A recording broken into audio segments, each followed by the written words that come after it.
I know you. Remember in Castaway, he was talking to Wilson, the volleyball, and he goes, I know you. Do you remember that movie, No, Castaway? I don't think I saw that He one. crashed on a desert island from the FedEx plane Oh that yeah, crashed yeah, in I the remember desert. that. I didn't realize that was the name of it though, I Yeah, guess. it's called Castaway, but he's talking to Wilson. He's very lonely, and then he sees him and goes, I know you. I know you. I guess you start talking to yourself after Uh-huh. 4 years. Well, if you don't have anybody else to talk to. After 4 years on an island. Oh man. Start talking to the birds, learn their languages. Okay, you look good, Mom. Well, good, I'm So glad. you're gonna be looking right at me as we talk. This off Okay. camera, but boy, I haven't even thought of the first question. Oh, you're Well, kidding. usually I'll go, well, how old are you? What year did you enter the military? And then we Yeah, start then the you basic go into training, the... we do our thing. But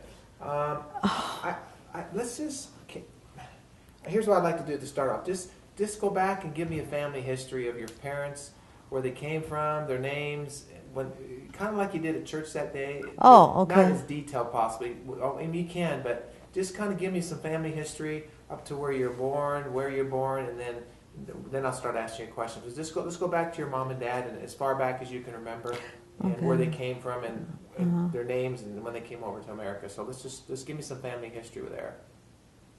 Go ahead. Can you think of anything?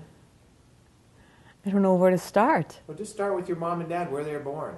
My mom and dad, my father was born in Lithuania. My mother was born in Lithuania, but I don't know how many years ago because their records aren't available. And they came out to the United States, to Waukegan, Illinois. Apparently they were sponsored by somebody that was living there. And they came in off of Ellis Island and into Waukegan, Illinois, and there was, I guess, some friends and relatives that they knew there. They settled down there. But they came up separately, of course, and then they were married about 5 years maybe after they got there. And they were living in Waukegan, Illinois all their lives. Why do you think they moved to Waukegan, or went to Waukegan? Did they know they were going there when they came over? I believe so, because they had to have a sponsor. Oh.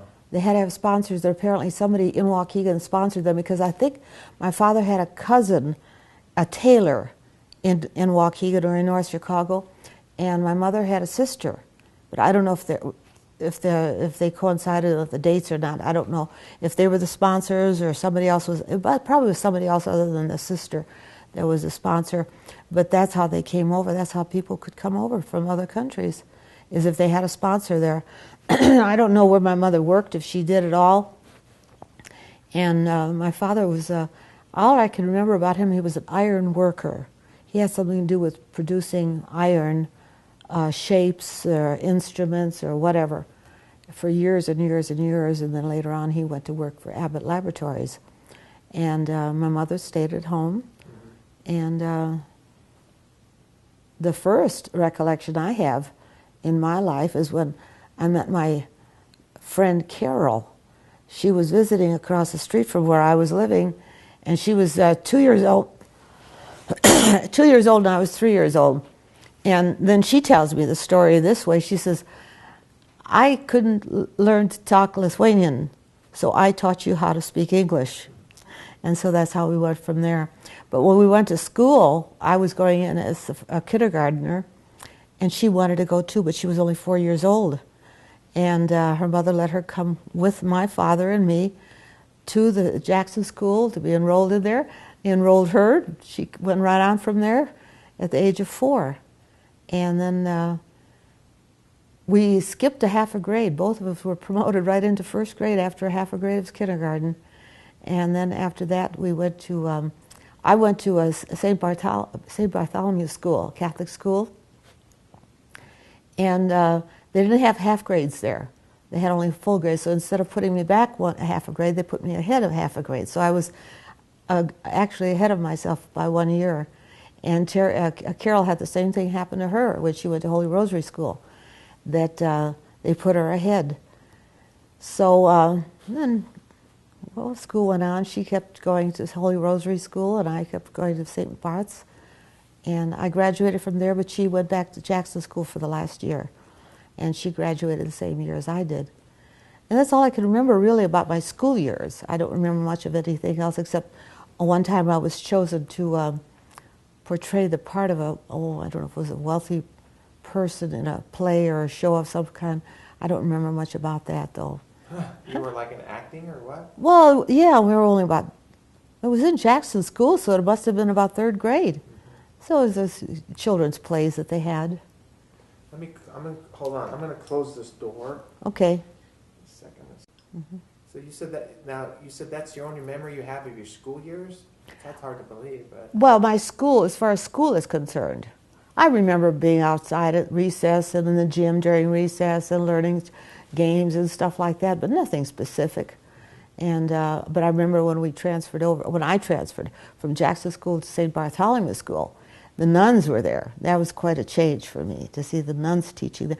And the school, the church had burned down, and the powers that be, they took over part of the school building for the church. And so that what they did is they doubled up their classes and put 2 classes in one room.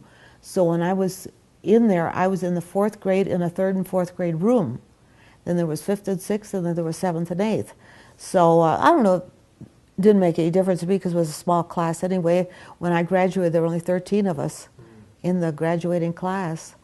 And but as far as summers are concerned, we had different times that we did different things. We played ball on the streets, and we played tennis. We would walk down to the beach at Lake Michigan and during the summer and that sort of thing. So you were a normal kid, huh?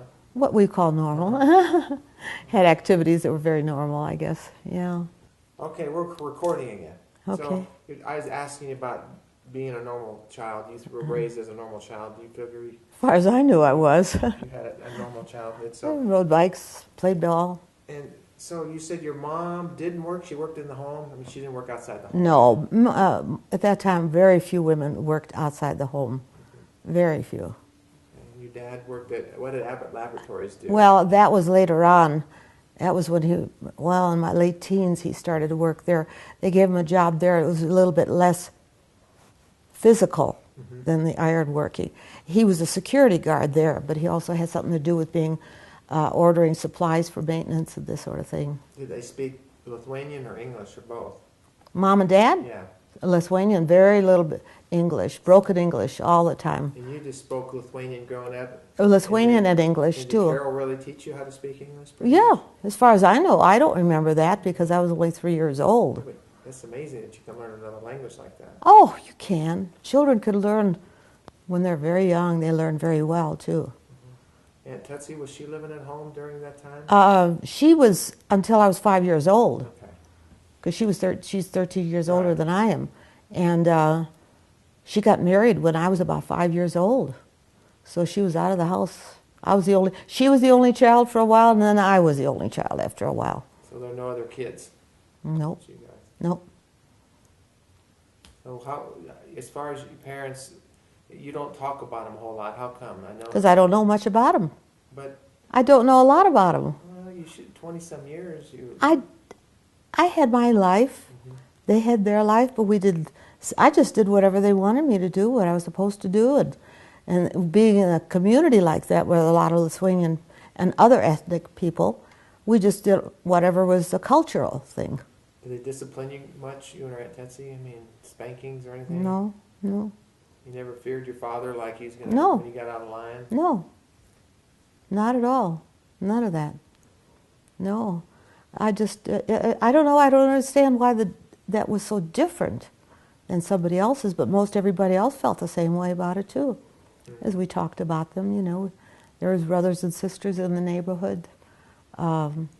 Carol's family, my family, a lot of people like that. There was a lot of other Lithuanian, Polish, Croatian, Slavic, whatever they were, Czech, I don't know. But we had a Lithuanian church, Catholic church, and then there was another one called Mother of God, which was a Slovenian background church, where they had the priests that actually spoke those languages too, see. And then Holy Rosary had the Polish. And they were Catholics? Yeah. Your parents? And Yeah. You were going to the Catholic church? I joined the choir there, What Yeah. did you sing? alto.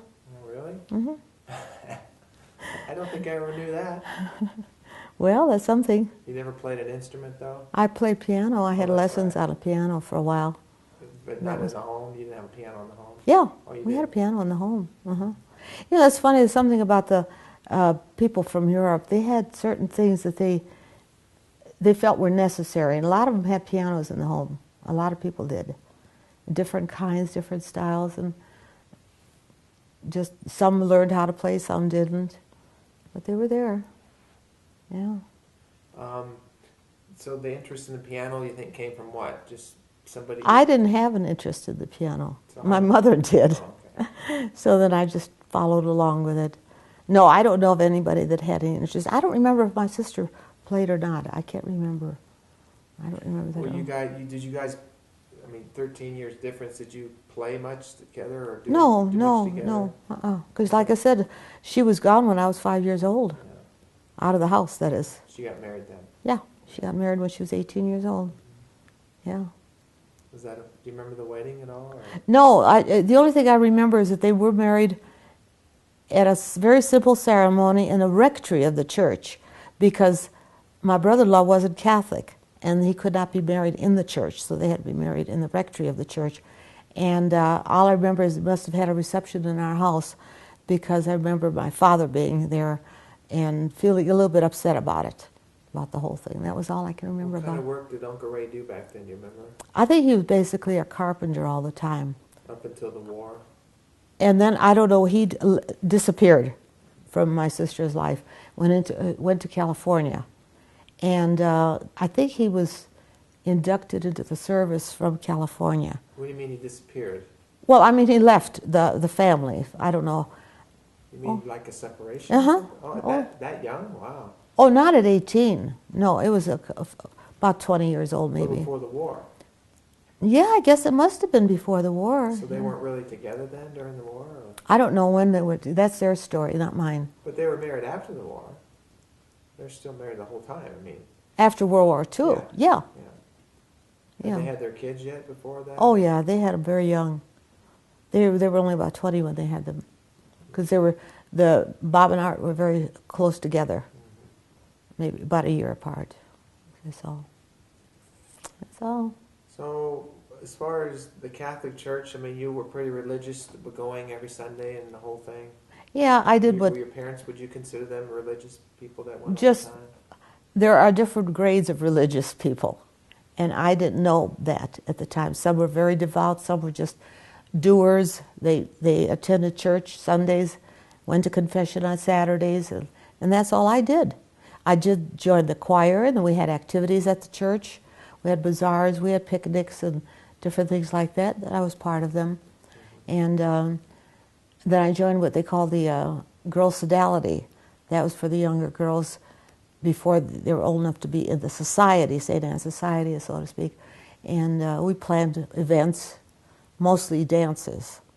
And I was part of that quite a bit. And then after that was just, I never just joined the society. After I was 18, I just stayed away from it totally. But we had our parade. We have actually had Lithuanian Day parades, and people would be dressed in the flag colors, red, green, and yellow, and we'd have picnics after that. Usually a couple times a year. We had fun with that. It was awful fun. We had things at the auditorium that a couple of societies, the men's societies, actually purchased a building, and they had that available for use. And we used to have, I can remember, children's programs there, and graduations there, and concerts, plays, different things that the choir would put on and other people would put on in there. It held the community together very well. But that's all I can remember about that. So I've asked you, okay, give me your mother and your father's full names, and then tell me about your mother's maiden name. My father was George John Petritus. My mother was Salome Veronica Petrusavicius. That was her maiden name. Mm-hmm. How do you spell Petritus? Because I always spell it wrong. Petraitis. And the other one we probably don't want to spell. No, it's kind of... It's hard to even say. It's hard to remember it. Yeah. And that's as far back as you know, because you were trying to trace some of that, or you're going to try to do some of that, so we don't know. I don't know much anything before they came to the United States. In fact, before they came to Waukegan, Illinois, I don't know anything. I know they both applied for citizenships and naturalizations papers, all that stuff, whatever it was. But now you're, oh darn, I forgot my question. Hey, your father, did he have brothers and sisters? I don't know. You don't know? Uh-uh. Really? He never talked about Uncle so-and-so or anything? No. How about your mom? The only one I know is her sister that lived in Waukegan too. That's all. What was her name? Anna Dalyatis. Okay, that was her married name? Yes, And so you don't remember her very much, though? Very little, very little. We didn't have much to do with the relatives either there. See, there was no cars. We didn't use, well, there were cars, but we never had a car. So wherever we went, we rode on a bus. And there was good bus transportation there, very good. So we'd get together, you know. We had friends that, my mother had a friend, somehow or other, this lady, her husband was, she or he were relatives of my aunt by marriage. That's all I can remember. That's all I know about. And so sometimes we would get a ride in a car, somebody's car, to take a ride up to Racine, Wisconsin. And we would see relatives and friends there. Actually, they were my blood relatives. They were a marriage, through marriage. So that's about all we did. What relatives were they? I don't know. I have no idea what they were. They were cousins, apparently, you know, because they weren't blood relatives that I would remember. So now, I've asked you some of these questions before, but for the camera, what do you remember about the Pearl Harbor attack? Where were you, and how did you hear the news? Okay, well, at that time we had no television. We had radio. And I was listening to the radio. I used to listen to those Sunday evening shows and all that, you know, different things that were on. And this one night around 6 o'clock, there was this announcement over the radio that Pearl Harbor was attacked. At that time, that wasn't significant to me. I wasn't into history of any kind, or especially current events. And but then President Roosevelt came out and he says, we've been attacked. The United States has been attacked. And then the next day, on December 8th, there was a declaration of war against Japan. And then I think it was the day after that, I'm not sure, but it seemed like Germany and Italy attacked or declared war on us. So we counterattacked on them. So there were Germany, Italy, and Japan were all against us. Wow. I have no idea why, to this moment. See, I wasn't, like I said, I wasn't into current events, and that's history now. See, I never did delve into that. I think it'd be interesting, though, to find out some of the But things. do you remember at that time, because a lot of the veterans told me they wanted to join the military after Oh, Pearl yeah. Harbor. Did you start seeing young men in the areas that started ramping up for big recruitments and stuff? And Well, see, there was no draft at that time yet. No inductees, so people were signing up. Young men were signing up for that. probably nobody your age, obviously. You're 13. No, I was, I was 14 by that time. Okay. I was 14 years old, and because I was starting high school in 1941. And so there were people that were 18 years old that I knew of, like my cousins. There were twin brothers, Eddie and Tony. They both signed up. And I think there was, I'm not sure if the other one signed up or not, but those two did, and then there were other cousins my cousins actually, Anna Dalyatis' sons, they signed up for the service and all that, you know. Did So. they make it alive and came back? Yeah, they came back around. Now, on the Tony and Eddie, Tony was, of the twins, he was kind of the milder one. He wasn't a runaround or anything. He got bagged up pretty well. I don't remember what happened to him, but he had surgeries and all that stuff. From He the was war? From the war, but he was all right. He was able to work and live and all that. And then Eddie was the other one, and I don't remember much about that. But every once in a while, we'd see a name in the paper that sounded familiar. He was either injured, or he was captured, or died as a result of that. That was quite a few changes. And then in the high school, what happened there is we had an ROTC program which really got strong after that. People were getting, the kids were really involved in that. But the thing that changed a lot there too is rationing of gasoline and food. And one of the things that they dropped at the school was driver's education because gasoline was a shortage. It was rationed. Tires were being rationed because of the rubber that was being used for the army, or for the military.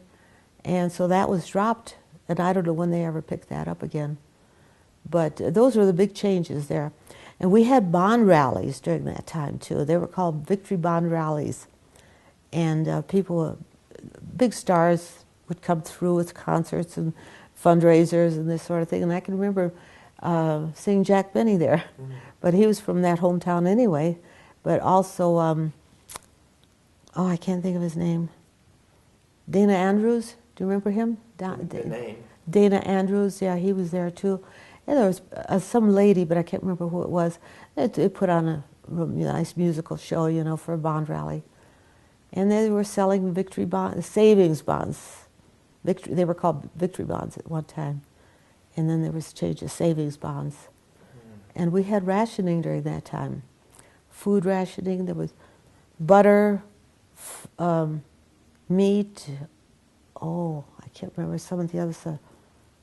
But that gasoline rationing, if you didn't have a car, you didn't get any stamps for that, because they were not negotiable. And it was rationing. It wasn't too hard, My folks knew how to work around it. And victory gardens start popping up around there. People started digging up their grounds and planting vegetables, so they wouldn't have to buy them, because sometimes they were a shortage. You called them what? Victory gardens. Why'd you call it that? Well, for victory. Anything towards victory, like victory bonds, victory gardens. I'm going to go back for a second. The Depression. What years was the Great Depression? 1928, 29, somewhere. So you were just baby. I was just born. I didn't know anything about it. But even though that lasted even beyond that, Yeah, it did, but that was just because it was just like our economy now. Was everybody poor? No, nobody was poor. When you think of the Depression, you think everybody's poor. No, they're out of work. Yeah. Out of work. There were soup kitchens. There were lines for food. There was line for employment. I could still see pictures that were made, in the newspapers. They showed people lined up to get to apply for a job. And they'd go from one place to another. Mm-hmm. And as far as food is concerned, we never had a problem with that I know of. We did, but I didn't know it. And then it was just slowly worked out of it, But when you think back about those days, is it like that? Do you think like that was a really difficult time? I think it was. I think it was for a lot of people. It was very difficult. Mm-hmm. Like growing up, you had things you needed? Yeah, as far as I know, yeah. Uh-huh. Oh, yeah, we weren't lacking as far as I know. We were cautious about spending or anything, but I didn't have anything to do with money, spending money or anything. Your father made how much money, do you think? I have no idea. I could just tell you what I made. You guys had your own car? Nobody had a car. Nobody had a car. Hardly anybody had a car. Did you ever have a car in your family? Your mom? Never. The closest we ever came to having a car is when my nephews got cars. Or bicycles? Oh, we had bicycles, yeah. Everybody? Roller skates. Bicycles, yeah. Was there a particular holiday or time of year that was fun for you than another time, like Christmas or birthday or... They were just, wild celebrations of Christmas Eve and Christmas Day and Thanksgiving Day. But even then we had small families, so we didn't do much socializing either. We just had the usual. Did you read a lot back then or listen to the radio? That was it? Radio, probably more than anything else. And there was music that you started to listen to on the Later radio? on, I started listening to records. Yeah, but at that time it was just radio. Do you remember the first record you ever got or No. bought? Were they were 78s or 33s? I think they were 78s, yeah. I'm pretty sure, because the 33s came later. Were your mom and dad close as a couple, though? Do you remember them being close? They were just, to me, they were just normal. Mm-hmm. That's all I know. I had nothing to compare to. See?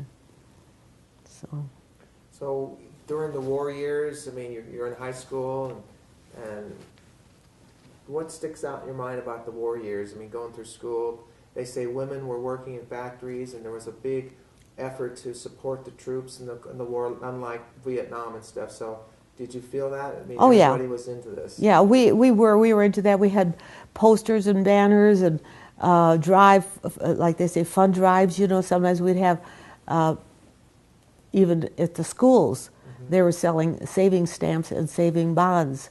Saving stamps were like 10 cents a stamp, and you got so many for so many weeks, and then you'd get a bond. But that was already in the schools. Even they were pushing that sort of thing. And as far as the actual activities, I don't remember much about them. It was just part of my life. I didn't have anything to compare to. That was all my high school years, all during that time. So when we had something that was more on the side of patriotic or honoring something, even like basketball games and stuff like that, they always had some little thing. I don't know if they do that now, even raising the flags and up in the auditoriums and stuff like that, in the gyms, stuff like that. We had our usual dances, but some things were canceled because of rationing and all that. But to me, it was normal. Hold on a second. Okay, so okay, I could ask a lot of questions about the war, but I probably won't. But I asked you about Pearl Harbor. Tell me, and I've asked you before, but tell me what you remember about D-Day, what you heard, what it was called, or you knew there was an invasion, or Germany, and just some thoughts about Hitler and the war in Europe, and then what we call D-Day. Yeah, well, we had news about the war in everywhere. You know, the World War II, the whole thing, Pacific theater, European theater, everything that came up through the newspapers, and at the movies. We had a newsreel at the movies, and that was our way of keeping in touch with what was going on. It was really something. I really enjoyed those too, you know. But they were actual pictures of combat and flights and all that stuff. That was really kind of exciting. And but then, like I said, the other thing was the newspaper and the radio. That's where our news came from all the time. Every once in a while, we'd hear about somebody that died from the neighborhood or something like that. And out there too, I remember we had what they call, I don't know if they were Blue Star, but I remember the Gold Star mothers. They were little flags that had either in the body of it was a white panel, but then there was a star on it. It was either blue or a gold. The gold meant they had somebody in the service. The gold was because they had someone who died in the service in the war. The blue was somebody in the service. Yeah. Gold was someone died. Died while in the service. Right. Yeah. And they had them hanging in their windows. You could see them all over the neighborhood. Were they flags? They were little pennants. They were actually about maybe 8 by 10 inches, 8 across 10 inches down, and there were little things that hung in the window. And there was a little red and white on there, red and blue, red, white, and blue, but in different places, whatever it was. And they were given those things. I guess the mothers were given those flags by an organization or something, you know. Yeah, that's one thing I couldn't ever get a lot out of people that I've interviewed, but there have been references to it. So, but that's what I've heard too, is that they were in the windows, and yeah, you said they were all over the neighborhood, huh? Oh, yeah, all over the neighborhood. Wherever there were some boys where they were about that age, you know, 18 or more, and they were in the service. Some of them were killed. You said you had knowledge of some of the people in the neighborhood that were killed. I mean, well, yeah, at that time I did, but I don't know who they are now. The only ones that I can remember that they weren't fatalities actually, but they were injured. And that was Tony Politskas, and there were probably others too that I didn't know about, that I can't remember now. There are a lot that I didn't know about. So the actual D-Day, what do you remember about actual June 6th? D-Day. Do you remember reports or building up, or knew something was going to happen? I don't remember too much. I think there was reports about them. There was talk about a build-up, but it was quiet. It was very quiet. It was very hush-hush because didn't want a lot of people to know about it. You had to get anxieties about it, you know, get anxious about it. And all I can remember is, I want to be sure about this though. VE Day was in May. Yeah. Okay, in June. That was 45. Yeah, in June. In June '44, I remember I had perfect attendance at the school, and that year, perfect, no absence, no tardiness, nothing. I ended up being totally sick in bed for 2 days. The day of the invasion and the next day. And I remember hearing it on the radio. That's when it really became a reality to me more than anything else, because all that buildup was to keep things quiet. Whatever it did leak out was just to warn, well, just whatever the newspapers wanted to publish, that was all. So that's all I can remember about that. And then, of course, it was something to follow for several months after that. And then the following year was VE Day, and then VJ Day a few months later. And that was really dramatic because of that, the dropping of the atomic bombs. What do you remember about the bombs? And that Yeah, not a whole. All I could remember is that there was a bomb dropped at one town, one city, and another one. I think it was the same. Well, Nagasaki and Hiroshima. Yeah, but I don't know how far apart they were. That's right. That's what they were. It was in August. Yeah, and because there was a VJ in August, VJ Day, in August. So actually, that was when they surrendered. Yeah. They finally surrendered. The signing was September 2nd. The official Yeah, signing on the Missouri. it was of VJ. The actual signing. Yeah, you're right. Ending, but the actual VJ Day was VJ in August, August, around the 15th, I think. So, it was. but I mean, you were in Waukegan. I mean, was there like parades or celebrations in the streets, or did anybody? When it was announced that there was VE Day in May, the streets and sidewalks were just filled with people. And a lot of uniforms, because I was living, Waukegan is only about 6 miles away from Great Lakes Naval Training Center, and a few more miles from Fort Sheridan, we had all the Army, and at the Naval Center there was Marines too, see, so we had all those. And they were dressed in uniforms, and all these people were just cheering, just like I guess they do on New Year's Eve in Times Square. The same type of thing. People were, I guess, shouting, singing, whatever they were doing, you know. It was an exciting time. That's all I can remember. Now, I don't remember if there were parades. They were when a group, I don't know, they weren't for this, they were not like welcome home things. They were just maybe like a Veterans Day or something like that. They had special parades with vehicles, armored vehicles and this sort of thing, and more people in uniform were in them, in those parades too.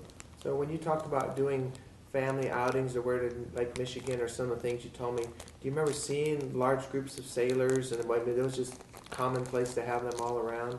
Yeah, they were commonplace, but the groups that we had were really because of the church. Okay. It was a cultural thing. That's right. You lived right by all those training centers. I mean, so there's military everywhere. But they had their own doings. They didn't. The only thing I think that Waukegan and North Chicago had was USO centers for the military. And as far as that goes, that was all that I can remember. And Great Lakes was actually in what city? Waukegan? Great Lakes. Great Lakes is the city? Great Lakes, Illinois. Right on the lake there? It's actually on a bluff. It's quite a steep bluff down to the lake, right over there. And right next to it is called Foss Park. It was a park where we used to have our church picnics there too. What do you got in your hands? This is a backtrack. Oh, because I hear it. Oh, that's right, you would hear it. I really should have brought this up sooner, but I didn't think about it until then. Rationing. Remember rationing? Yeah. Okay. Well, the red ones in here are rationing tokens. 1 point. We could have so many points for so many things, like a pound of butter maybe was 10 points. So when you had 10 of these or a stamp for that, you could get one. You could buy it. How do you get those? They were sent to us. I think either that or we had to go to an office to pick them up. You just couldn't go get a whole bunch then? Oh, no. These were handed out. Oh. Yeah, these were designated for families, for people. And the other things are 3 tokens, bus tokens, that we used to buy.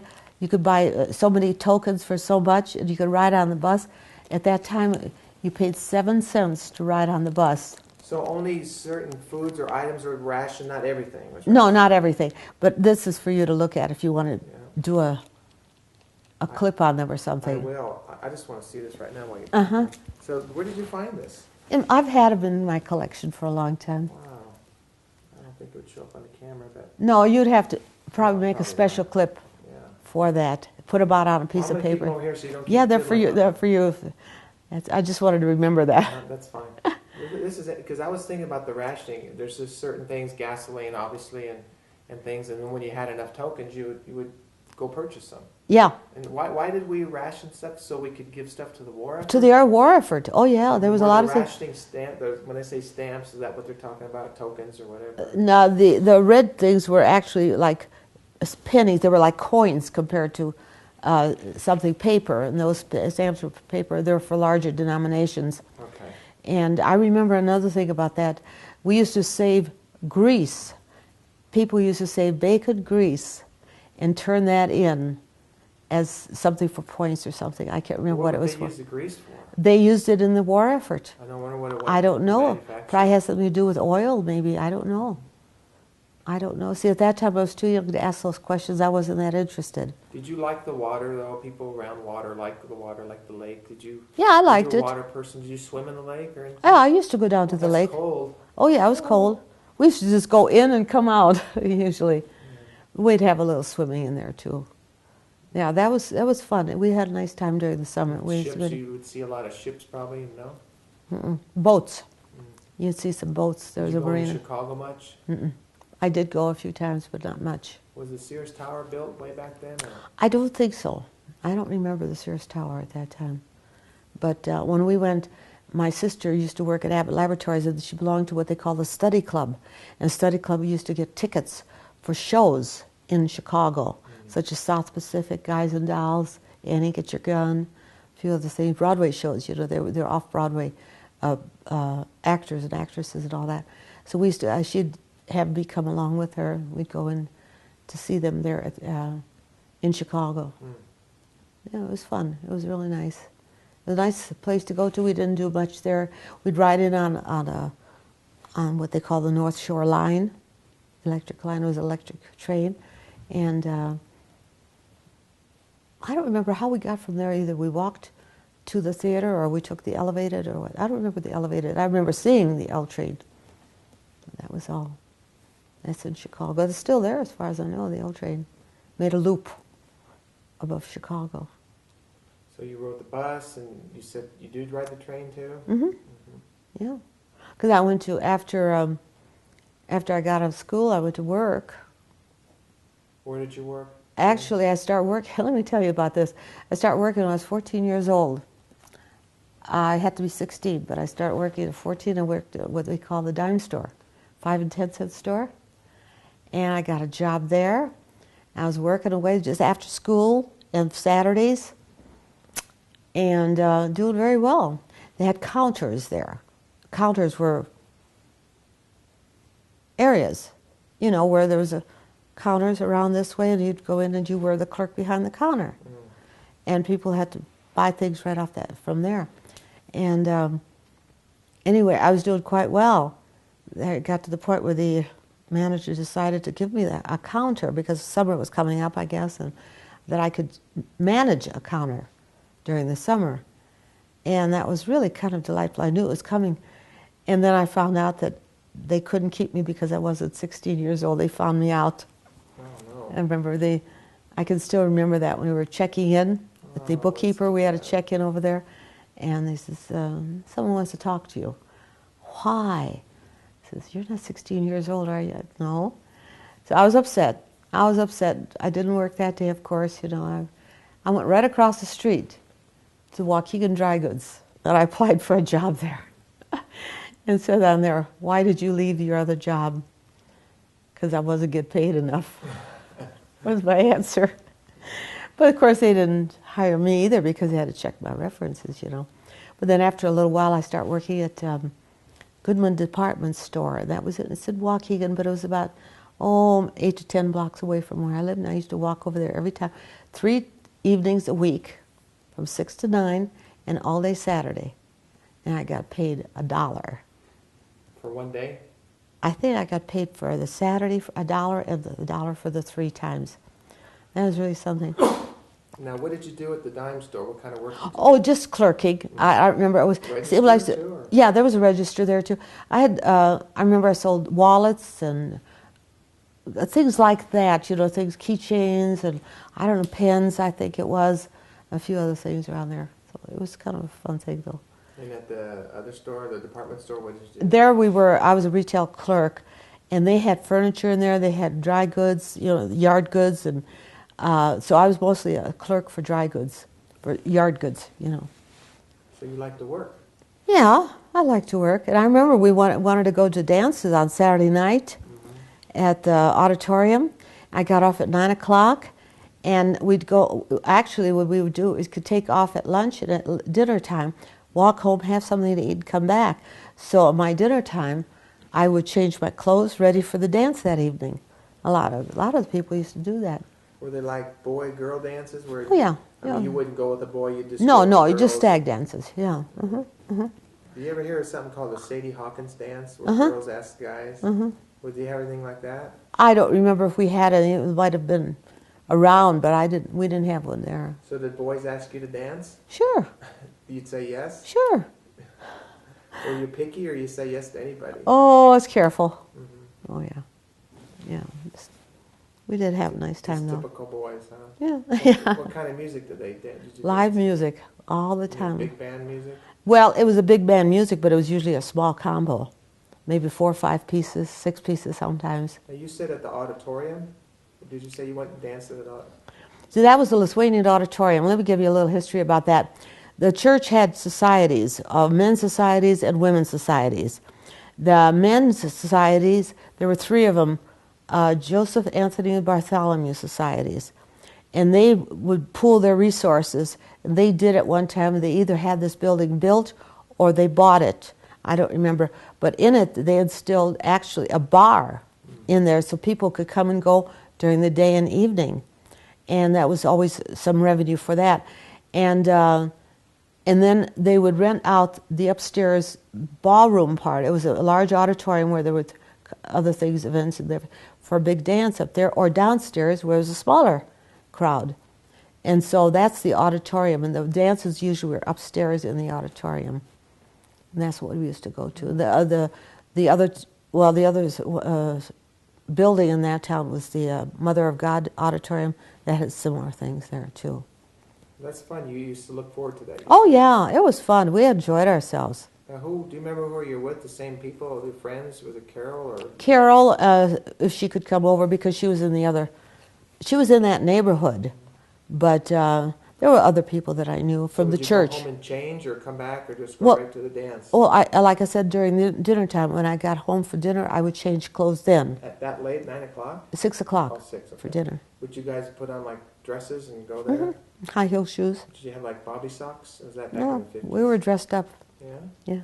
Yeah, the bobby socks were during the high school years. Oh, okay. Yeah, they had bobby socks, and I remember there was one dance we had in this high school. It was called Rogues Day, and it was I think it was Friday night before the football game, and they said everybody could come to school wearing denims, jeans, this sort of thing, very casual. Otherwise, they weren't allowed there at that time. So there was a lot of that. That was a fun thing to do. that's Rogues fun. Day. So did you ever, when you're a teenager probably at this time? Yeah, I was a teenager, 14 through 17.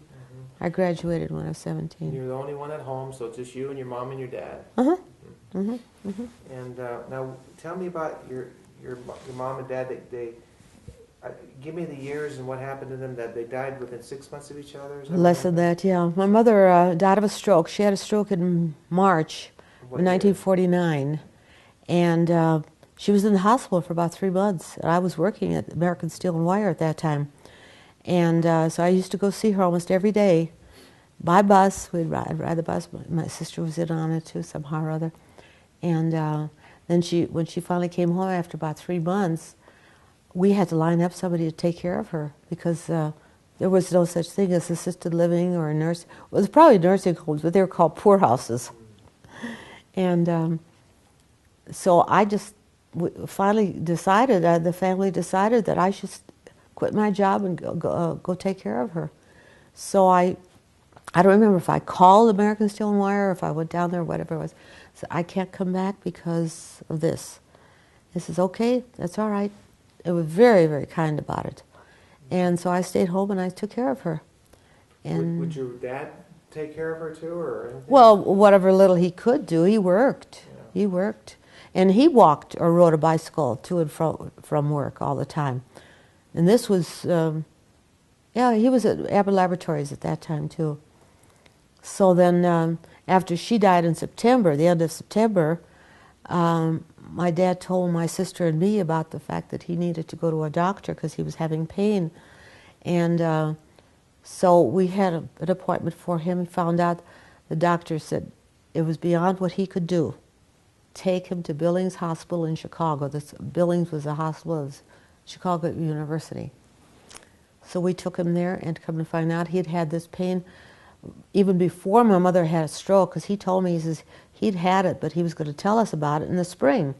But then after she got the stroke, he decided not to, because it was enough burden as it was, you know.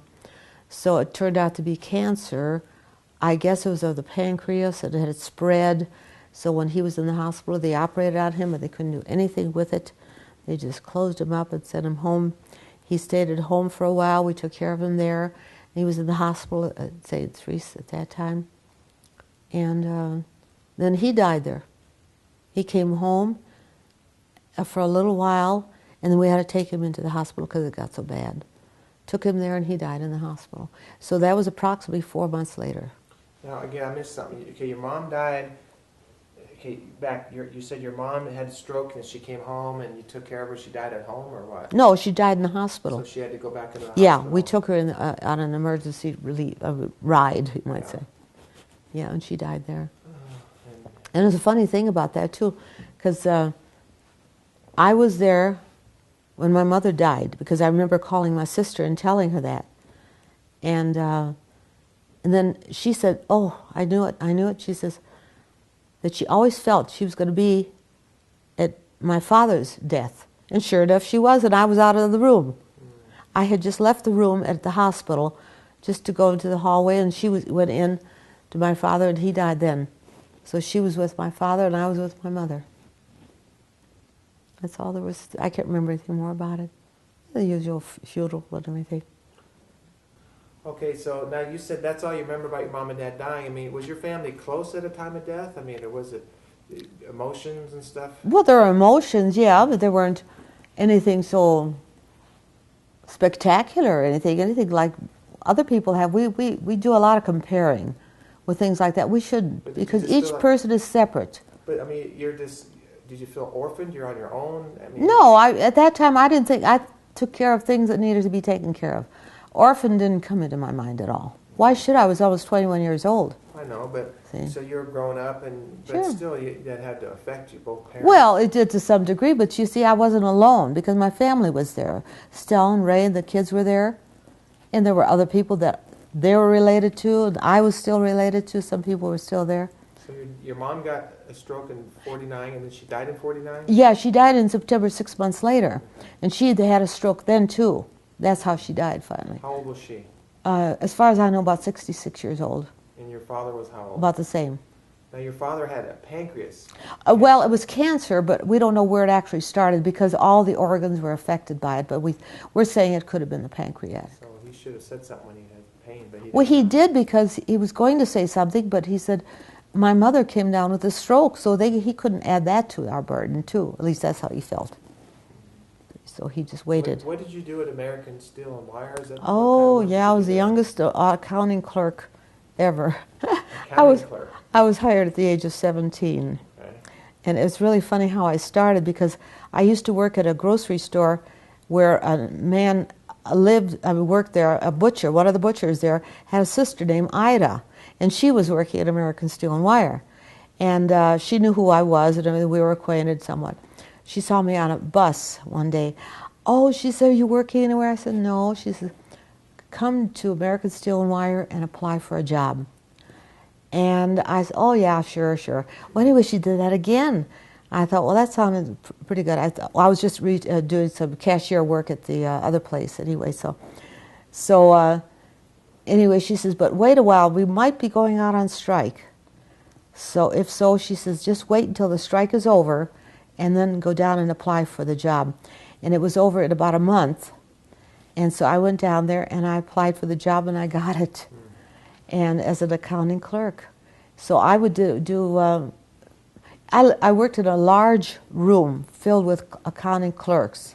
So my job was just unique as far as that type of thing that I had to do. I had something to do with wire reels that were emptied and returned to us and this sort of thing. And I worked on, I can't even think of the names of, they were predecessors to the computers and all that, you know, different things. It was a really neat, really good job. So oh, that's right, after he died, after my father died, before he died, I actually went to work at Abbott Laboratories. I got a job there and I worked there for 6 weeks. And then when he died, I don't remember if I left before. I think I left the job before he died. And oh, they were so nice to be at Abbott Laboratories. Oh, they were just wonderful. And when the man heard that I was going to quit, he brought me into his office and he said something about teamwork. Now, I didn't know how that worked because where I worked, I did not have that kind of stuff before. American Steel and Wire was a little different. So I told him, I said, no, I think I better just go ahead and quit. So I did, I quit, and then after he died, I tried to get back to American Steel and Wire. I got right back. No problem, but not in the same department. I went to the engineering department then at that time. Well, why did you quit Abbott Laboratories? Because I just didn't feel comfortable there. Oh, because your dad worked there and Aunt Tetsie worked there. Yeah, but it wasn't the same. They were so used to it. My sister worked in, more like a laboratory atmosphere, and my father was in a different area. What did your father do there again? He was security guard. Oh, that's right. And over maintenance, that sort of thing. So then after I got my job back there, I was with the American Steel, and they were really good about it, very good about it. So you worked there several years then, probably. Yeah, I worked there, I can't remember how long, it was 3 years and 3 months the first time, and then about 6 years the next time. Wow, okay. So it was really good. Yeah, they did a good job. I remember having a softball team, just for the players right there that worked there, for the workers. And we played out in the field right nearby there. I wasn't much of a ball player, and they knew it and all that. But I got up to bat, and I hit a 3-base run. Oh, all of a sudden, I was important, you know. Was it like a triple or a home run, you said? It was a triple. Uh-huh. Yeah, it was a triple. Softball? Yeah. That's great. Uh-huh. See, I never knew that. No, that's the only time I really played near real baseball. Did you do any other sports in school or anything? No, no, I No didn't. athletics, no? Mm-mm. Just did the usual requirements for PE. That's all.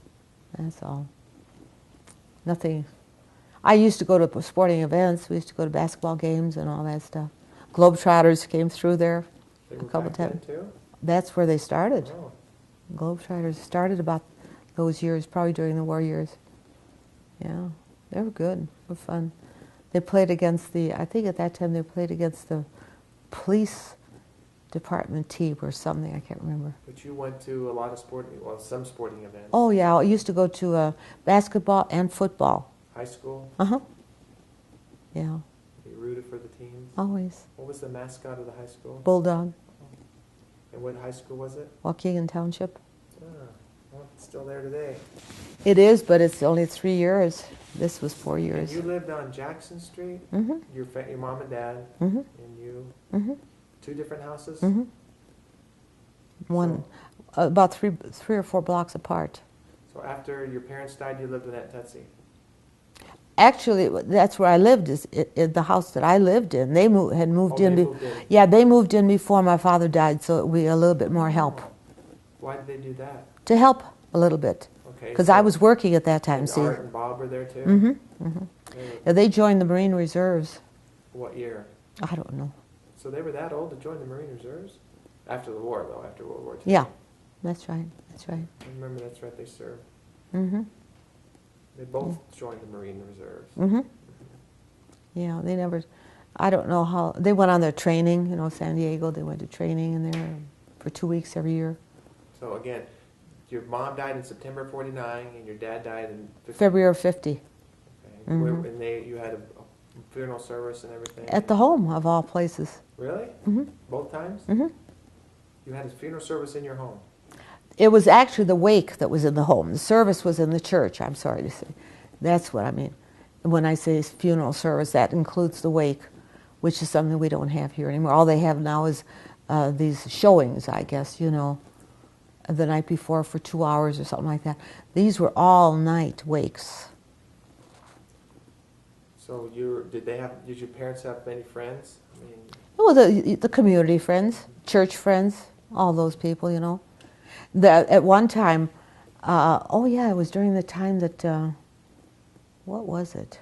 My father's or my mother's? Funeral procession. How was that? It was one of the longest ones that people could remember. really? There were so many people at the funeral. They both had good turnouts, as we want to say, you know. At the church. Yeah, it was at the church. Now, even up to when they died, they spoke Lithuanian, and you would have conversed with them in Lithuanian? Even Yeah, though my they spoke Lithuanian was a broken English. I would say a broken Lithuanian, because I would say something in Lithuanian, and I want to say like you. I would say like you instead of saying it in Lithuanian. You're just certain phrases that I just found easier to say in English, I guess. Yeah. So into the 50s, when did you meet my dad then? What year? I can't remember. It was 53 or 54. Oh, it was after he got out of the army then. Oh yeah. He was discharged from the army for a medical reason, I think. I don't know. I'd have to look on his. Well, all I see is it says 51 to 53 in the service. Yeah, he was in there a couple of years. In Germany. In Germany, yeah, and then after that, he was treated at the VA hospital in Downey, Illinois, which is right near Great Lakes there and everything. And that's where I met him, because I was a Gray Lady with the Red Cross. What's that? It's a volunteer. Okay. A volunteer that worked. I worked just a couple evenings a week. So over there.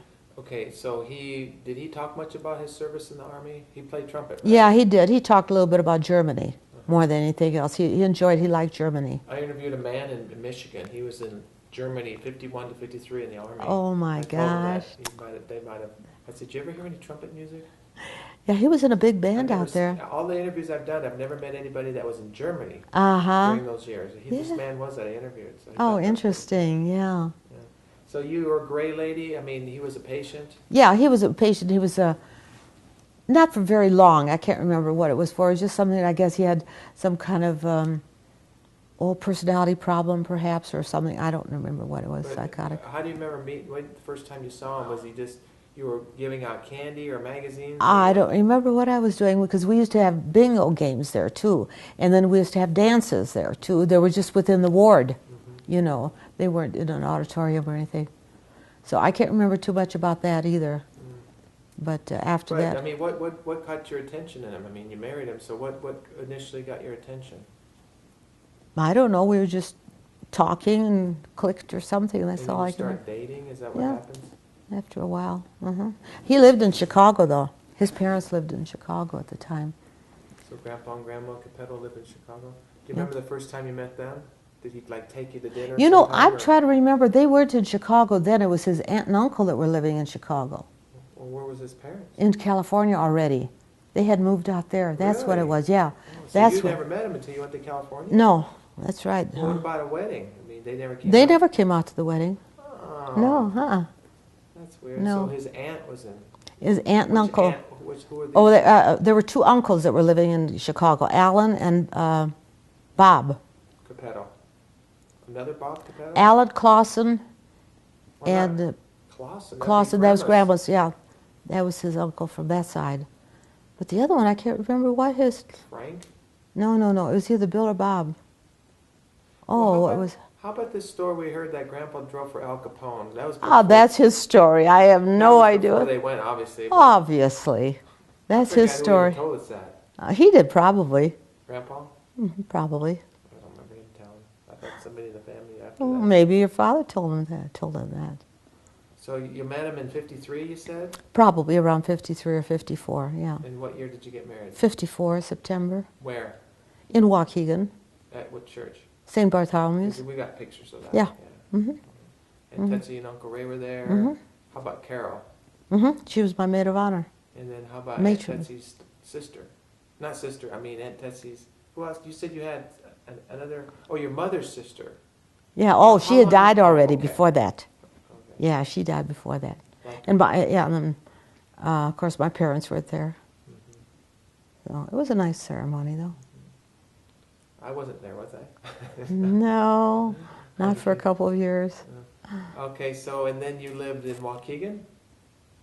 Until 1961. Well, actually, we moved to Zion, Illinois, somewhere along the way, somewhere a couple years before we left for California. So we probably moved there. Oh yeah, I think John was. I think it was when he was born in '59. We moved there. We were living in an apartment there, and then after that, we moved to California in 1961 to be closer to your father's family. And that's why you moved with the family. Yeah. It was. Now, were you working after you got married? Oh yeah, I did. After I got married, yes, I was working. I stayed at American Steel Wire. I stayed there until just before Terry was born. Wow. 56. And what was he doing for work? Playing? He was at first. He was going to the music conservatory in Chicago. For studying? Yeah, studying. It was just a part-time thing. It wasn't like a campus agreement. It was just one of those other. And then after that, he had several different kinds of jobs. One had something to do with, when we first started, it had something to do with windows, but I don't remember just what part of it. It had something to do with installing windows of some kind. And then I don't remember what else he had after that, but he's still hooked up with little combos and groups to play. He had the Shortcuts was one of them. He had several friends there. I think there were 3 others and a singer. And they used to play jobs around town. Did you used to go to those events? Some of them, yeah. Oh, yeah, I went to a lot of them. Did that attract you to him as a musician, though? Was that attractive? That was attractive to me, yeah. Sure, that was. Because I enjoyed the music. And he was an excellent trumpet player. Did he play piano at all or just trumpet? There's one picture of him at a piano. I know, because we had a piano there. Did you ever play the piano and he played the trumpet together or anything like that? I don't think so. I don't remember doing that. No. So, I keep thinking of questions and I forget. But, so you guys, now the pictures that I've seen of you walking through parks and stuff, was that before you were married? You had all those pictures? Some were right after we were married. Did a professional photographer take those? Or? No, he took them. No, there was pictures of both of you. I know. He'd stand them up, time exposure, or whatever it was, so he was release, really time into release. photography then? Yeah, he liked photography. Oh, yeah, he enjoyed it. He had some good cameras, too. You think that's why I like photography? Probably. Did his dad like photography? I don't think so. I don't think he had time for it. Was Grandpa a musician or just He played guitar, didn't he? He played guitar, yeah, and his friend Vince played the mandolin. That's what it was. Yeah, he played guitar. Tommy, of course, played the guitar. So I wonder if Grandpa's parents were musically inclined. I don't know. I don't know anything about them. We don't even know who they were. All I know is his mother's name was Mary. Grandpa Cappetto's mother's name is Mary. Yeah, that's all I Do you know. remember the dad's name? No, So you never knew your grandparents? no, On either side? no. They were in Lithuania. Mm-hmm. I had no contact with them. Yeah. I had no contact with them, ever. You don't know your grandparent Petrides. Nothing about them. Wow, that's not much information. No, I know it isn't. It's all of those letters back there that I told you about that written in Lithuanian. Yeah. And the oldest one I have is 1925. Then I have another one that's And I told you 1937. I'd help you get those translators. I've been on the internet about that. Well, There's translators. Keep in touch with me about that. I want to get, if there's some information there we can get, we should be able to find it. Yeah, actually, the translators. I think I'm going to delve into that because there's some good stuff in there about that.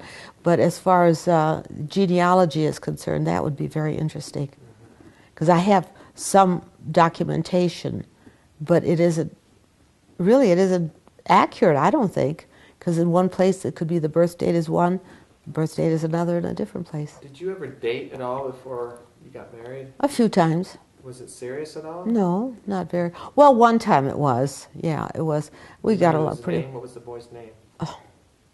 Ray, of all things, What Ray. was his last name? I think it was Atkinson, but I'm not sure. Was it from high school kid or what? No, it was after high school. See, these picnics that we used to have, there were other people that would come to when they were outdoors, like at Foss Park or something like that. his name was- And I think I met him that way. I'm not sure. I don't even know.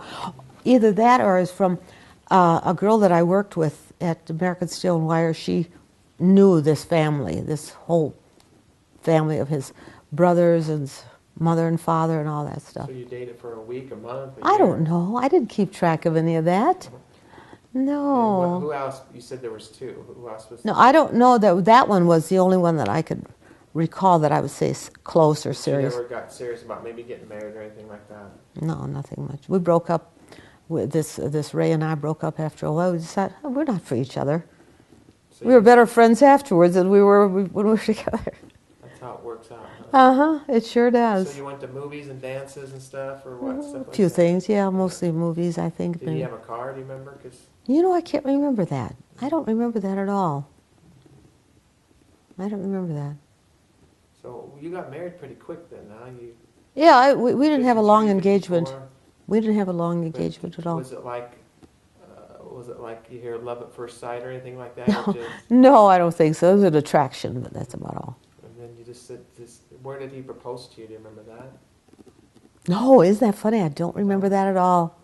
So he gave you an engagement ring, but you don't. No, we didn't have. I didn't have an engagement ring because I knew about his money circumstances and all that. So we decided not to have one. So that's how it worked out. Worked out fine. So you got married in '54. What month again? September 4th. And then you had Terry in June of '56. Uh-huh. Did Yeah. did you like plan to have a family, or just kind of happen? We didn't plan it. No, we were just accepting. That's all. Yeah. And then you decided to have a second kid. Yeah. It was funny because your father wanted to have 5 girls. He says we could have a girls basketball team, but after the first one, second one was a boy. Forget it. No more 5. So I was supposed to be a girl. Oh, sort of. And Yeah. John was an accident. I would. I'm just kidding. I don't remember that I'll either. watch you someday. So tell him he was an accident. I don't It was a know. mistake. No. No mistake. No. So you had 3 kids, and after that, you said that's it. Yeah, sort of. I think it was finally time to settle down a little bit. Did we have any pets back then? Those few years in Illinois. No, not in Illinois. We just got them. See, your grandparents had a dog, and I think that's how it Blackie? kind of started. Yeah, Blackie. Well, I remember that. Yeah. I remember a cat with Grandma Clausen. Too. Yeah, I do Gray too. and white, furry, I hairy can't. cat. Yeah. Now that was Grandma's mother, right? Grandma Clausen. Uh huh. How come I remember her great grandma? Because she lived with the grandparents. That's right. I remember her husband.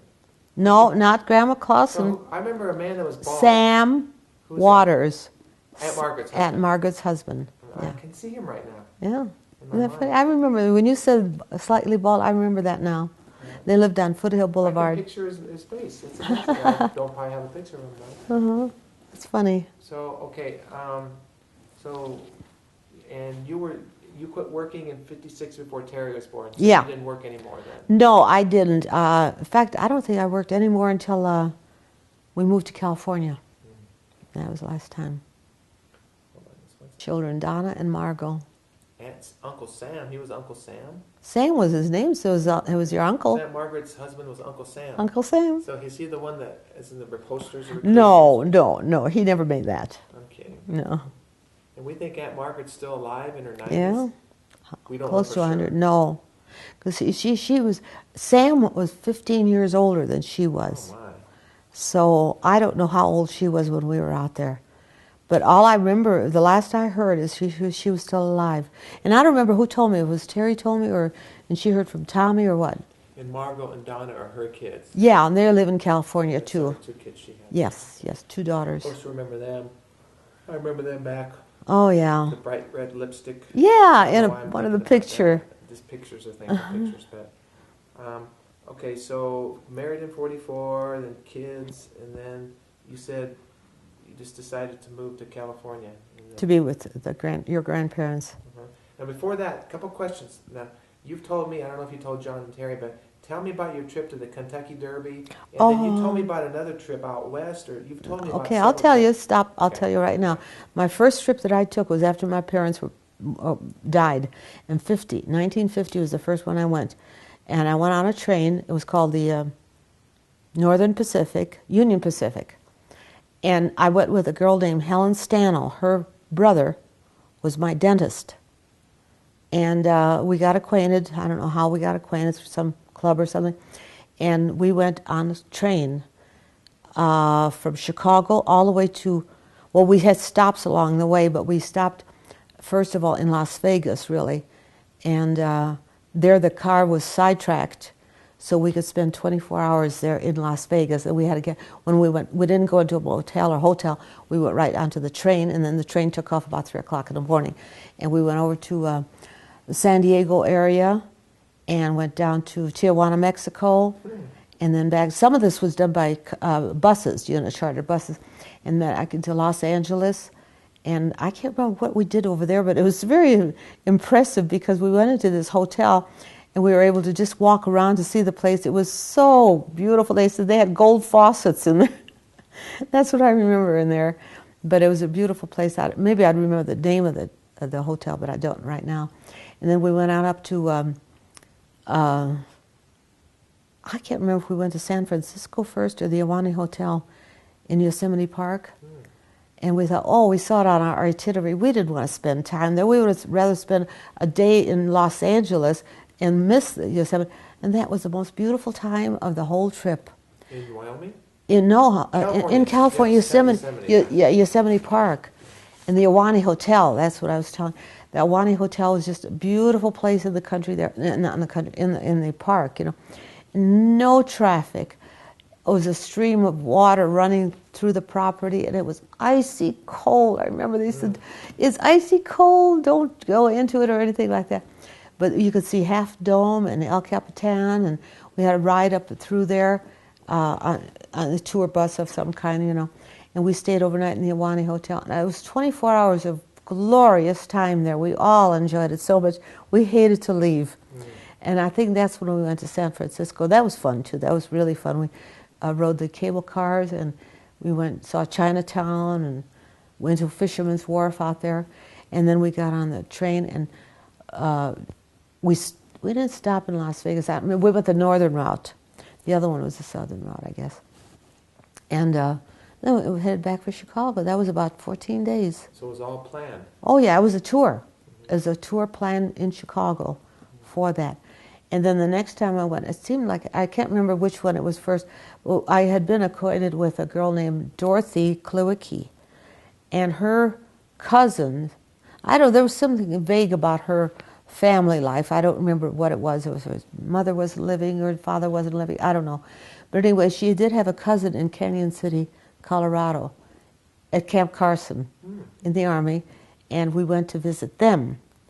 And that was a train trip. I don't remember how long it was.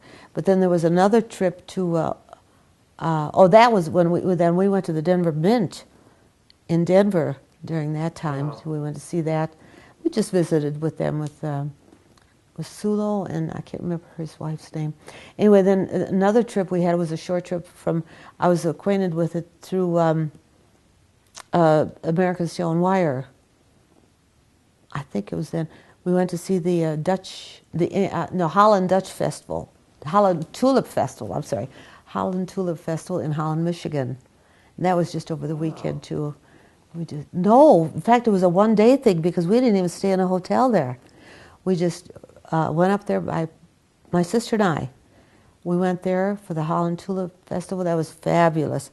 We saw tulips, fields of tulips, rows and rows of tulips. And that was where a lot of the bulbs were shipped out to other places, And they had a parade there downtown. It was so crowded. I had my camera and I couldn't even see anything. So I just lifted my camera up and took pictures of the tops of the people going by. It was just a fun time, just a one-day thing. And then there was another one. We went to Kentucky Derby, and that was, we stayed overnight in Cincinnati. We got off in Lexington, drove over to Louisville. We had tours of the plantations around there, and then we went to the Kentucky Derby. I think it was the next day, and that was a fun time too. It was real nice. Helen Stanley was one of us there, and then that was all. Just saw the Kentucky Derby, and then we got on our train and came home. Well, that's exciting. You actually saw the Kentucky Derby. Do you remember who won that year? I think it was Blue Shores. I'm going to have to go on the internet and look. Look and see, because I'm pretty sure 1950, 51? Well, no, that was 52, I think. Okay, Blue Shore. Blue Shores. Blue Shore's the horse. Yeah. I'm pretty sure that was the name of... Cool. I looked it up one time, now that I think of it. Didn't you ask me for some think information? so. Okay. I think that was when I found out about it. Whatever the name is, you'll find Might it. be able to find old newsreels on that, because some of those Yeah, are online. that's I'm true. gonna research. I'm sorry, you said 52? I think it was 52. Okay, I'll find out what year that horse won. Yeah. Of course, that was in May, so. Yeah. So you took these trips from a tour company, they Mhm. booked them, and then mainly train travel. Some of them were just planned for us, like there was a group, maybe a club or something was planning something like that. That's all that was. So it really wasn't a tour company, but it was just groups that were sponsoring these trips. They wanted some more people to. But even down to Tijuana, you went down there. That's where That Timothy was- did that his was- missions trip. Yeah, but see, that was part of the Union Pacific Railroad Railroad tour. Okay. That was all part of. That was one of the stops down there. We just stopped down there, went down shopping, or looking. That's fun. That's a good memory then. Yeah, it was good. It was good. Remember the first time you flew on an airplane? I think it was 1950. Oh, 54, before I got married. Oh, what? We went out to California, and I met. That's right, I met his folks then. Oh, so tell me about that. Yeah, that's all I remember. So you did meet him. Yeah, I met him, but I don't remember anything much about it. Did you like him? Yeah, they were different. They were true Italian. Well, his mother was not Italian, What was she? Irish. Do you remember her maiden name? Clausen. Oh, it's Clausen, of course. Duh. I'm slow, okay. And then, so Grandpa's all Italian now. Oh yeah, yeah. He was. When you say someone's all Italian, what do you mean by the way they ate, the way they talked, or just? Their activity. Yeah, their thoughts, their actions, their things, the way they thought. Thinking and all that. That's funny. Mm-hmm. So you did fly out there. Yeah, I forgot about that. I remember it was in 1954. We flew out there. It was like on a propeller plane. Jets. It weren't jets yet. I don't think so, but I think the next jet was the first jet I went on to. It was in 1957. I think it was after you were born. I remember that because, You went on a plane after I was born? Uh-huh. Did I go with you? of course, Where? you were only 4 weeks Where old. did I go? I California. was on a plane at 4 weeks old? I don't remember that. Of course you don't. Nobody told you about it either. Oh, everybody looked at the little baby on the Terry plane. was 2 years old. Yeah. No. Yeah, how old was she? No, she was a little over a year old. So did Grandma and Grandpa see Terry? And that was the first time they saw Terry. Of course. So you went out there to show off me and Terry. Yeah, and then your father followed us after a while. He was still working. Oh, you flew by yourself? Yeah, I flew by myself. And then he came a few weeks later because he was working at the time and couldn't get off at that time, but I could go then. So he drove out? Or No, flew? I flew out there. No, he flew out. Yeah, he flew out too. Okay, wow. Yeah. So that was in 57? Yeah, it was kind of and I can't think of a lot of the details about it, but then after a while we came back to Waukegan. And that's where we continued on. I don't remember what. I think he started working for the post office. So you probably stayed with Grandma and Grandpa in Oh, California? yeah. Uh-huh. And Tommy was already there. Oh, yeah, of course. He was still there. Okay, and then he started working for the post office and he came back. Yeah, I'm pretty Was he sure it was still them. just playing music through this whole time? He didn't Music. have a I don't remember if he had. This is why I'm saying I think he had this other job, and then he was able to meet us after that. So at that time too, we were trying to think whether we wanted to stay in California or come back to Waukegan. So we came back to Waukegan until 1961. We actually moved out of Zion in 1961. This is a musical question, but we listened to some Gene Krupa, Woody Herman, and Eddie Arnold the other day. That was all the music that you grew up to. You'd listen to it on the radio. Did you go buy records too, or just so you come home and play them? I don't remember much record buying, but I think that was just part of life that we did that. So was there? I mean, you named a bunch of band people the other day in the car, but was there a favorite? Do you have favorites of all that? I think as far as talent is concerned, Harry James because of his trumpet playing. And then I enjoyed Gene Krupa because of the drums, and Woody Herman because of his songs, I would say. And then there were singers that I liked. I liked Frank Sinatra and Perry Como and Tony Bennett, and Doris Day, of course, and you said a few others. Dad played with Eddie Arnold for just a short Howard. period of time. Eddie Howard. Eddie Howard. He played with That Eddie. was probably the biggest name you played with. Yeah, I guess he must have played with him in Chicago at some time because that's how he got acquainted with him. See, we used to go out. That's right. That's right. He had a job in Chicago at a nightclub. Oh, what was the name of it? Jazz Limited. And he and his friends played there. There were 3 or 4 of them. No, he sat in over there. Anyway, he played. So we would go in almost every weekend and stay with his uncle. But I can't think of his name. I think it was Uncle Bob. I'm almost positive it was. And his brother or Grandpa's uncle? Or Grandpa's it was brother? no. It was Grandma's son. Grandma Clausen's son. Okay. Alan Clausen was there too. So we stayed there, and then we'd come back the next day, and so he had jobs in there, out there. I remember that, and I don't remember. Then I don't know what happened after that. If they closed out, or if he had some other work there. But he did go back and forth every once in a while, and I think that's how he got acquainted with Eddie Howard, and. Eddie, I guess, had him in the band there every once in a while, and then asked him if he would join him for that 6-week tour. His band was, Eddie Howard's band was moving out to California. Actually, they were going to disperse out there. That's what they finally did. They dispersed. He dispersed his band, and but on the way there, they worked jobs, and he was in on that too. Do you think Tommy has any recordings of him playing trumpet or anything? He probably does. Because we've somehow, they vanished out of our lives. I don't know whether reel-to-reel tapes that supposedly we all have or somebody has, and there were records, 78s and all that. I still to this day, unless they're in Timothy's closet. I bet that's where they are. 'Cause I know you still have them. Okay, then I need to start looking. You have 45s. Otherwise, there's no You have memory. Chet Baker. Chet Baker is one of them. That was an excellent trumpet player. But he was on drugs and he was very unsteady in that respect. But he was. Is that his Chet Baker? I think it was Baker. Anyway, it was about the time of Eddie Howard, too, and Harry James and all that. But he was in a combo. I don't remember he ever had an orchestra as such. And but there were some records about him, 45s. And I can't figure out whatever happened to the trumpet. I don't either. Did Mark have it? Somebody said Mark had it? And then he says he doesn't remember what happened to it. Something that big. I know. I thought about that was a foolish thing to do. Should have stayed in this family, not given out to anybody else. I thought I had it for a long time. Oh, you did? And why in the world would I ever given it up? I don't know, unless because there was a chance that Mark wanted to play trumpet. That's the only thing I could think of. Boy. And that was at a very turbulent time in Terry's life. So. Yeah. Okay. Okay, so California in '61, we drove out there. Mm-hmm. I remember you telling me the story once. Went through some snow or ice. There was 1,000 miles of snow and ice, and when we started out, it turned out to be the weather there was the biggest snow blizzard in the century, and we ended up only 250 miles away from home. We had to stay overnight in Springfield, Illinois, because it was so blizzardy. It was terrible.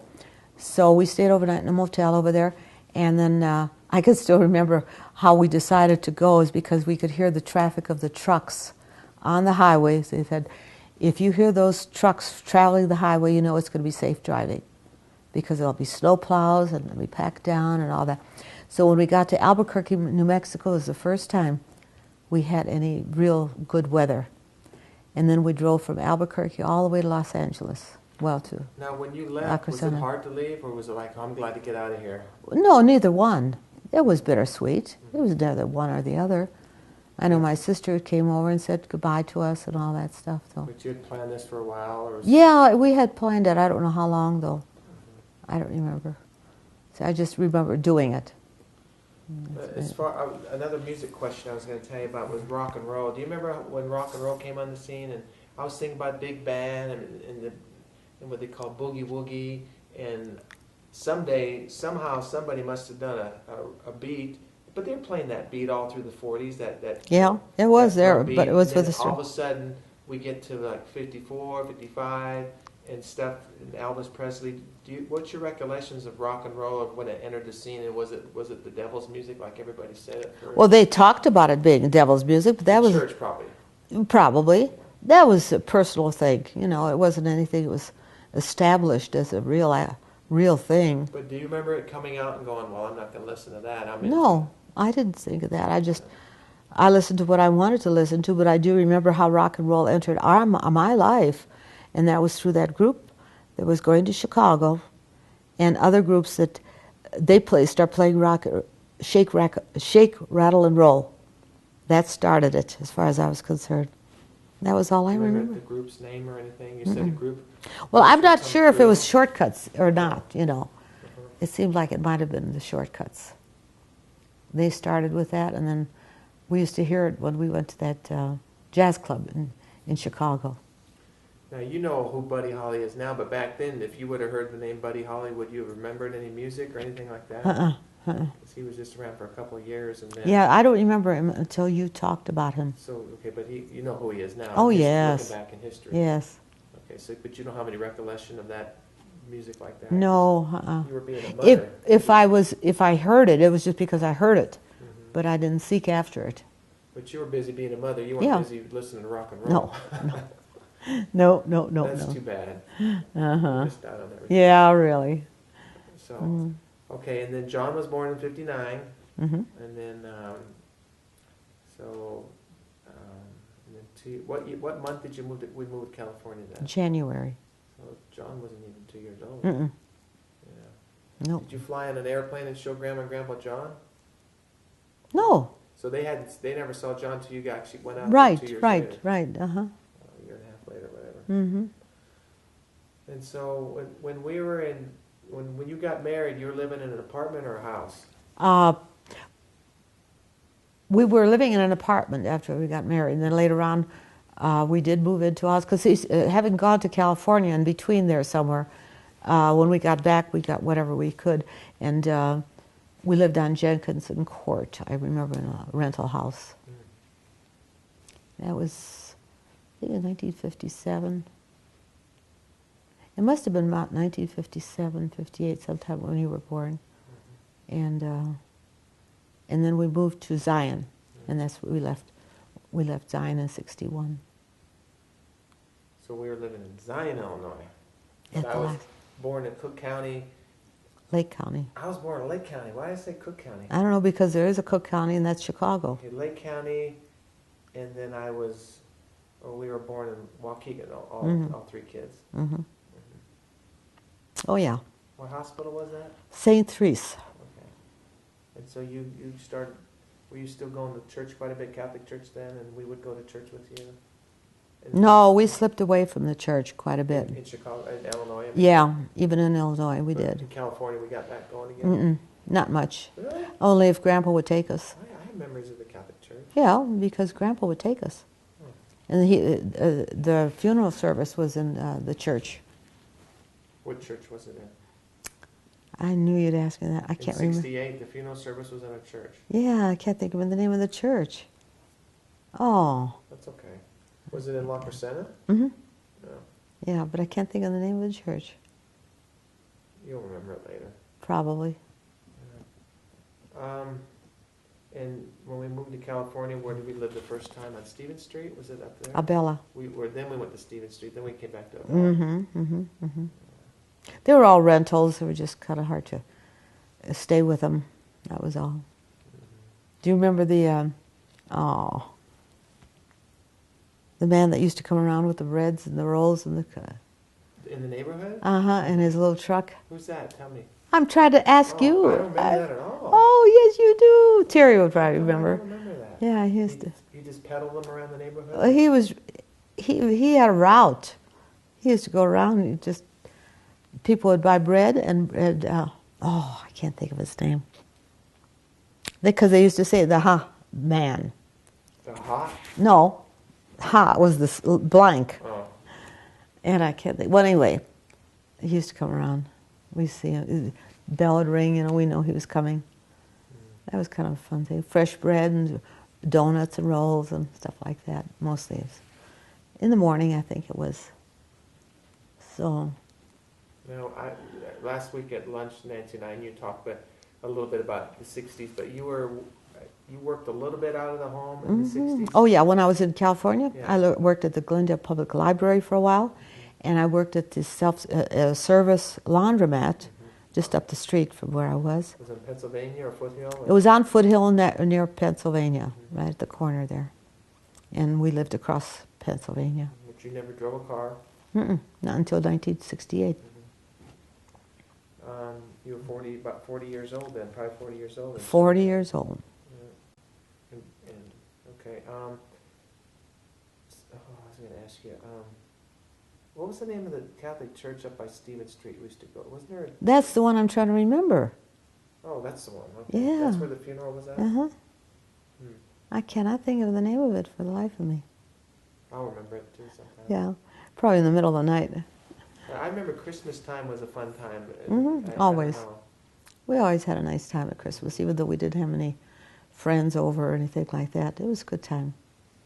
Most of the time we got together with your grandparents on those holidays, either at their house or at my house. Yeah.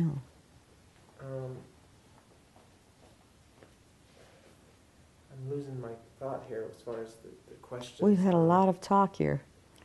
Yeah. Oops, you know what? I think it just probably went into the next. I'm just going to let it keep going because it's over 22 minutes. Let's see what time it is. It's almost 4 o'clock. What time did we start? 2:30. Yikes. I thought we started at 2:15. Okay. Well, maybe it was 2:15 now that I think I got it. to ask you a couple things though about. Okay. Maybe we won't talk too much about the 60s or the drinking and all that. We probably don't need to talk about that. Not on. Well, for John and Terry, I don't know how much they need to know, but they can ask you questions. But okay, so everything else is history. I mean, we Right. We know. But I do want to ask you about your weight loss and the goal that you had. And we came back from Las Vegas, and you had the vertical thing. And just tell me a little bit about the weight loss testimony and for you personally, what that has meant to you, and you're keeping it off. And then I want to ask you about your surgery too. So just talk about your weight loss. Do you want me to say before I started my weight loss? Yeah, just tell me about your battle. Well, I had a battle for a long time because I was weighing over 200 pounds and I had to do something about it. But I could never seem to stay with it until coming home from Las Vegas that day. I decided I wasn't going to drink any water because I didn't want to have to slow down our trip home and all that. So we got home. I was hit very strongly, very hard with vertigo. And I needed to be taken to the hospital. At that time, even to this day, I don't have a true diagnosis of what happened, but I decided, I knew I was dehydrated, so they were giving me something for that. But as far as the vertigo, they couldn't find any reason for it. So I decided my diagnosis is I had vertigo because of dehydration. After about 3 weeks of time, I did not like while I was in the hospital, I didn't like their food. I thought it was just hospital food. Take a bite and that's all I could. I couldn't take any more. I never got hungry. So when I got home, the same thing happened here. I even had my own cooking. I had Terry bought me stuff for the freezer and stuff. I couldn't have more than about a bite. I found out that I lost 7 pounds in 3 weeks, and to me that was a jump start. I said I could do that. I can continue with it. So that's what started me. Then I made up a little bit of a plan of my own. I was going to do this, eat less food, eat less. After a while, the taste came back, and then it was more a definite structured plan. I had to watch my I never actually counted calories, but I kind of watched what I was eating. And I decided I was going to lose 80 pounds, and I did. It took me almost 1.5 years to do it. And it was a struggle. Every once in a while I'd be on a plateau, or it was maybe a 1/4 pound loss in a week. Sometimes there was no loss. So after about, like I say, after about 18 months, I got down to 80 pounds.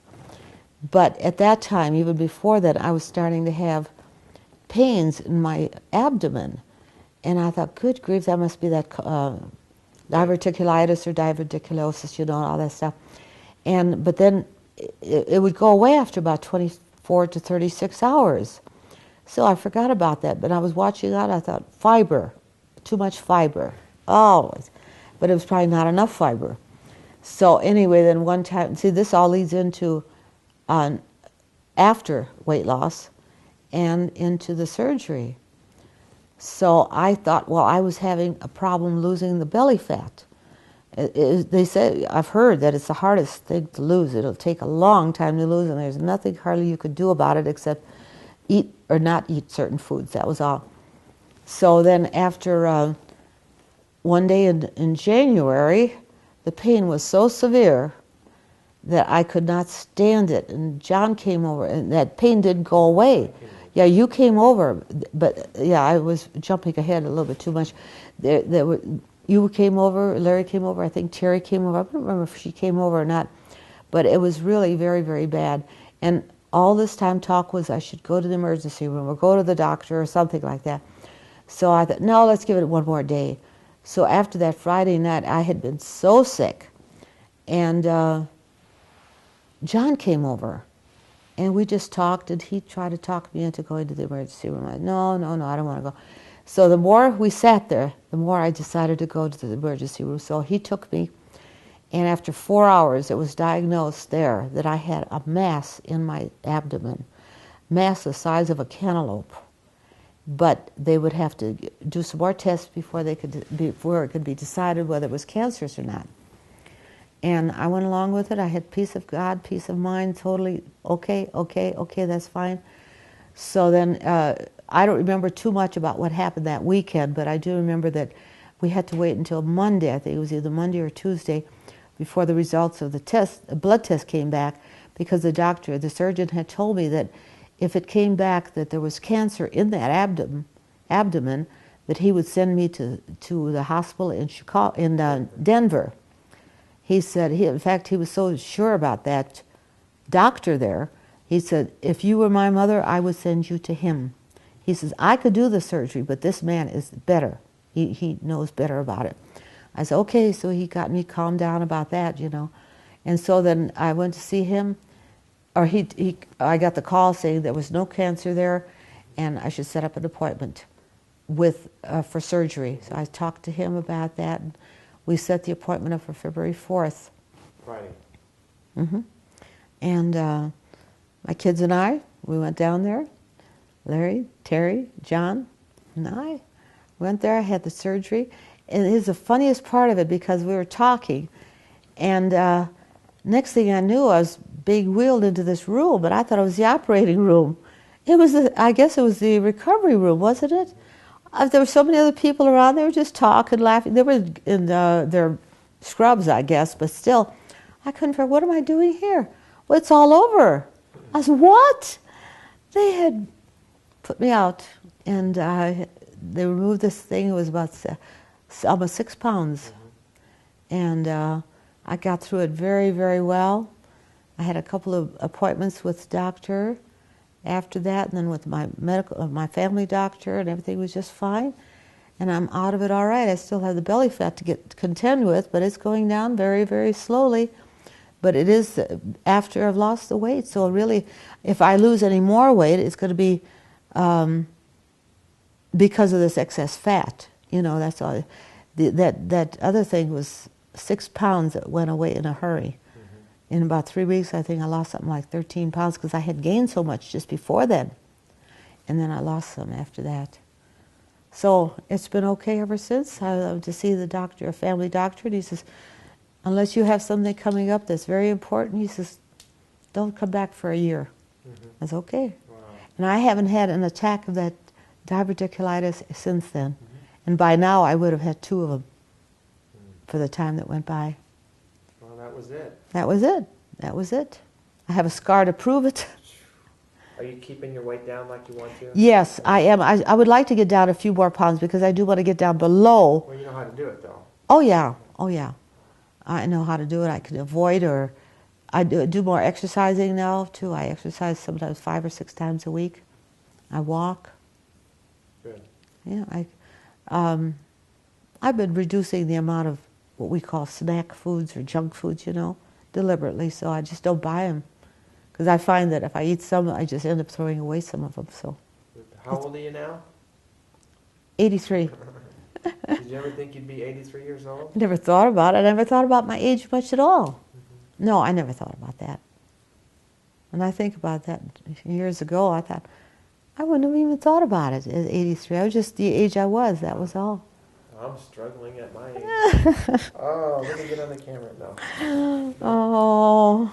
You know, before I came over, did you have thoughts of what I might ask you or things like that? Or do you think I've asked you things that you wanted to talk about growing up as a child and my curiosity of our family and the old history there?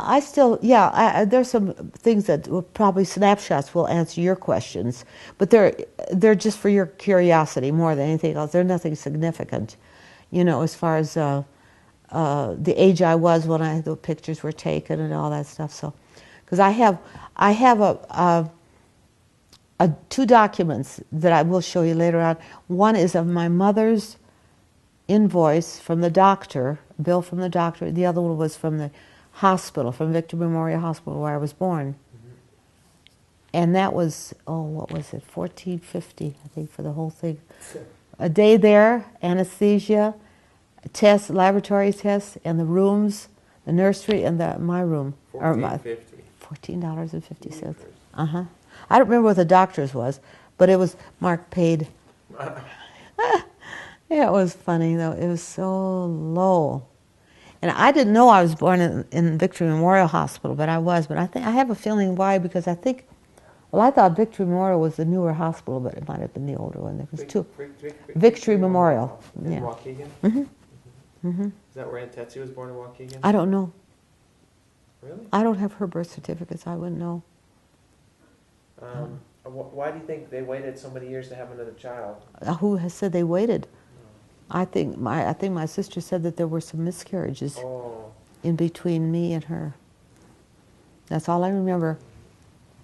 So, I have no idea. So your parents were in their 40s when they had Yep. you? Yeah. They were. Yeah. Wow. But were there any other questions maybe you thought I didn't ask or I might have asked? Or No, I think I interjected with those tokens for you. I wanted to say something about that before that. That's wonderful. I mean, I think it'd be fun to look at. I hear about rationing and I don't know a whole lot. I bet you there would be somebody on the internet that would have some of those stamps and. Yeah, I want to take a good look at this. But as far as the interview, did it kind of go like you thought it might? Oh or yes. Different, or? No, it's just what I thought. Those red tokens they have on their OPA, Office of Price Administration, and it says 1 token on there, or 1 point. I can't remember. Not token, point, 1 point. So that was it. Yeah, and that's about all I can think of. I think we covered a lot of territory. Yeah, I got a lot of childhood memories and school and boys and Great Lakes and just kind of the trip that you took, the trips you've taken after your parents died, and so nothing's really coming to mind. So I'm probably going to stop here. But if we ever have to do a part 2, we'll just do it. If there's a whole bunch of stuff we've left out, but yeah, but I think we've covered a lot. I just want this as a living record of some things that John and Terry we don't know about. So. Yeah, it'll be fun. Well, we had some good times at Christmases because we've got some pictures of them, and all that. I remember as a kid, I don't have a lot of childhood memories. Sometimes I think that's weird.